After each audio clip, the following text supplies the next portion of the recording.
पितळेची किंवा तांब्याची भांडी घ्यायला तर खूप आवडतात, पण हे 4-4 दिवसाला काळे पडतात. मग ह्याला घासणं खूप कठीण आहे बाबा.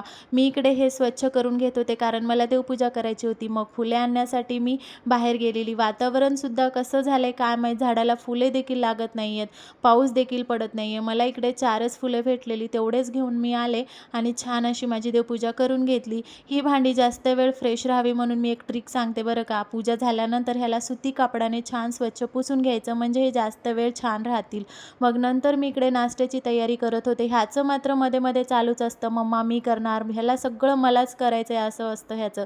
मग मी इकडे मुरमुऱ्याचा सुशेला बनवून घेतला नाश्त्यासाठी. मुलांच्या अंघोळ्या वगैरे इकडे झाले होते. हा बघा कसा टॉवेल वाळू घालत आहे, येत नाही तरी देखील ह्याला करायचे. मी तुम्हाला मागे एक झाड दाखवलेलं ना, की त्याचे संपूर्ण पाने जे आहेत ते गळून पडले होते. फक्त एकच वरच्या बाजूला एक पान फ्रेश होतं. आता त्याला छान 4-5 पानं फुटलेली आहेत बरं का.